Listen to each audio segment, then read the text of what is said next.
Guys, Drew here from Canine Solutions, and I have a quick break between clients and just wanted to weigh in on something. You know, I'm seeing a lot of people these days who are struggling with the same issues, and I get asked the same questions, and I thought, what a better way to answer some questions than to talk to you right here, right now. You want to know two things, the ultimate two things that you can do to have a well-behaved dog? It's really, really simple.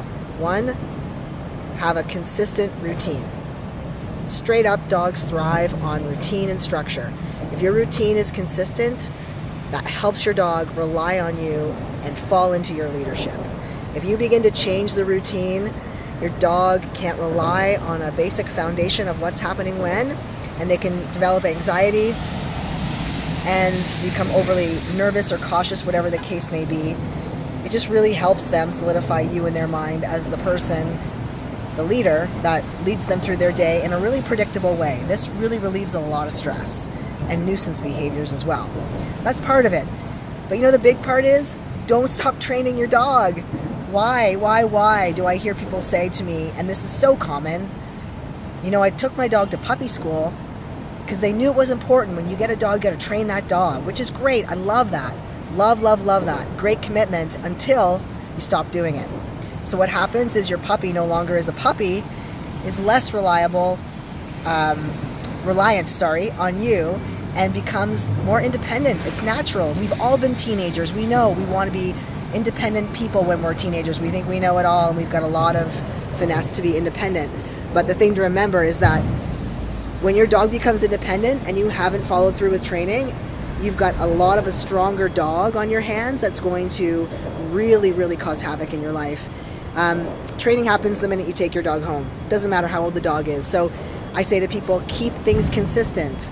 You know, routine is one thing, but consistency and persistency in training is another. And almost every client I go see has taken a puppy class. So it's not the puppy class that's the problem, it's the follow through. So you gotta follow through. You gotta make sure that when you're with your dog, training happens 24/7. And your job is to be a fair leader, a clear communicator. Pretty simple stuff. You need someone to show you what to do. If you don't know what to do, that's great. Call someone for help like me, go to a class, watch some YouTube videos, whatever it takes, but don't stop training your dog. When you stop training your dog and you just rely on what they learned when they were younger and you don't implement it, you can't expect them to retain the knowledge. If you want to learn a good golf swing, it takes a lot of persistency to learn that craft, that skill. You got to go daily, maybe weekly, I don't know, whatever it takes depending on how far you want to get with that skill. If you want to learn piano, you don't go to 3 lessons and then become a classical pianist.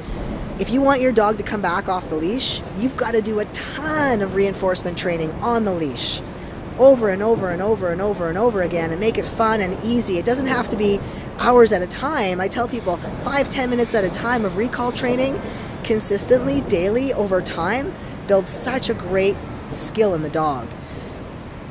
Now, if everybody did this, I'd be out of a job. So glad I have a career in helping people with their dogs, but I would much rather you have a happier life with your dog, whether you hire me or not. So please, please, please remember, routine and training. It's so important, those two things.